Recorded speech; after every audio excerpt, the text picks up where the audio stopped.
Ang mabuting balita ng Panginoon ayon kay San Lucas. Nang ika-6 na buwan ng pagdadalang tao ni Elizabeth, ang anghel na si Gabriel ay isinugo ng Diyos sa Nazareth na isang bayan sa Galilea upang kausapin ang isang dalaga na ang pangalay Maria. Siya ay nakatakda ng ikasal kay Jose, isang lalaking buhat sa angkan ni David. Lumapit ang anghel sa dalaga at binati ito, "Magalak ka, ikaw ay lubos na kinalulugdan ng Diyos. Sumasa iyo ang Panginoon." Naguluhan si Maria sa sinabi ng anghel at inisip niyang mabuti kung ano ang kahulugan ng ganoong pagbati. Sinabi sa kanya ng anghel, "Huwag kang matakot, Maria, sapagkat naging kalugod-lugod ka sa Diyos. Makinig ka, ikaw ay maglilihi at manganganak ng isang sanggol na lalaki at siya'y pangangalanan mong Jesus. Siya'y magiging dakila at tatawaging anak ng kataas-taasang Diyos. Ibibigay sa kanya ng Panginoong Diyos ang trono ng kanyang amang si David upang maghari sa angkan ni Jacob magpakailanman. Ang kanyang paghahari ay walang katapusan." "Paano pong mangyayari ito gayong ako'y isang birhen?" tanong ni Maria. Sumagot ang anghel, "Sasa iyo ang Espiritu Santo at mapapasailalim ka sa kapangyarihan ng kataas-taasang Diyos. Dahil dito, ang isisilang mo'y banal at tatawaging anak ng Diyos. Hindi ba't ang kamag-anak mong si Elizabeth ay baog? Gayon may naglihi siya at ngayon ika-6 na buwan na ng kanyang pagdadalang tao kahit na siya'y matanda na, sapagkat walang anumang bagay na hindi kayang gawin ng Diyos." Sumagot si Maria, "Ako'y alipin ng Panginoon. Mangyari nawa sa akin ang iyong sinabi." Pagkatapos, umalis na ang anghel.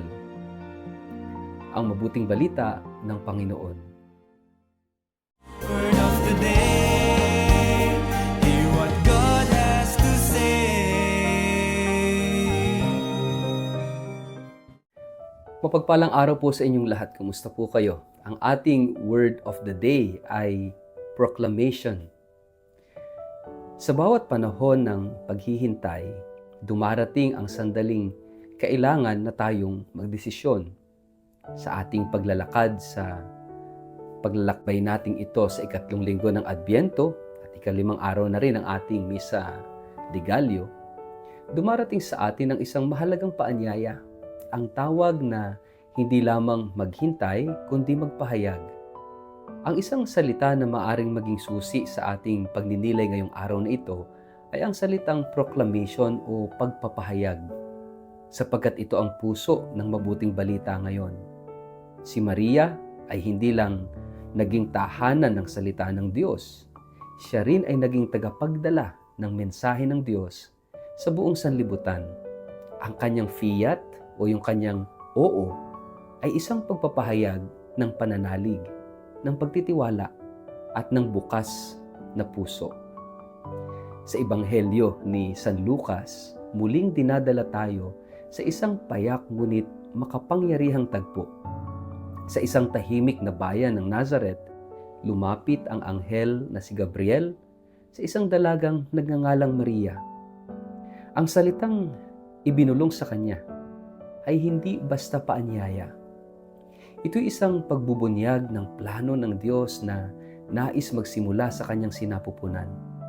Sa likod ng lahat ng takot at pag-alinlangan at pagiging walang asawa, isinilang ang isang panibagong realidad, ang salita magkakatawang tao.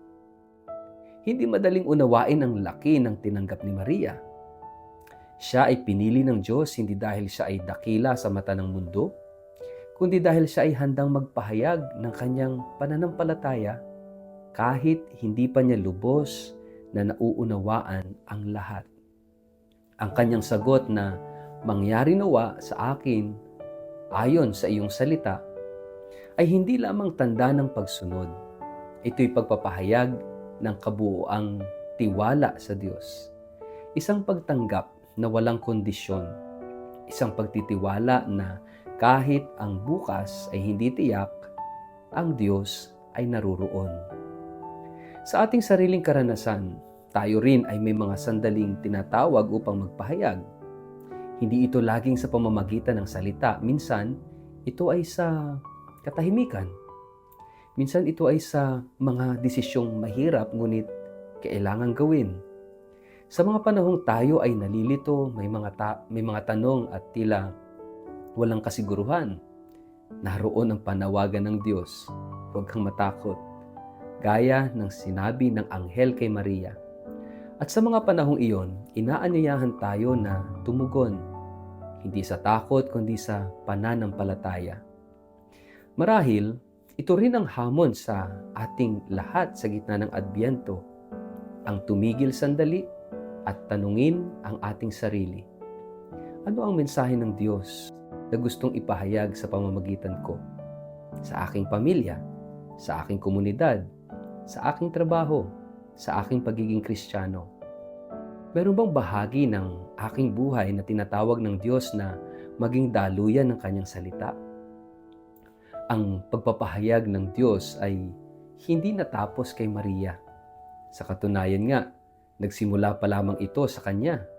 Sa ating panahon, sa gitna ng napakaraming ingay ng mundo, ang Diyos ay patuloy na nagpapahayag sa mga mahihina, sa mga nawawalan ng pag-asa, sa mga nagdududa, sa mga naghihintay ng kasagutan. Ngunit ang tanong ay ito, may Maria pa rin ba ngayon? May mga puso pa bang bukas para sa pagpapahayag ng Diyos? Mga kapatid, hindi tayo hinihiling na maging perpekto, matalino o dakila.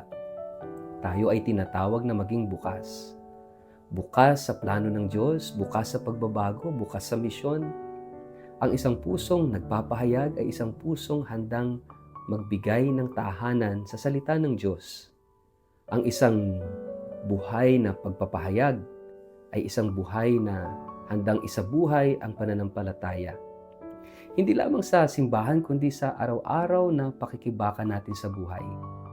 Mga kapatid, ngayong Adbyento, habang pinaghahandaan natin ang Pasko, sana po, huwag lamang tayong maging tagapaghintay, kundi maging tagapagpahayag din tayo.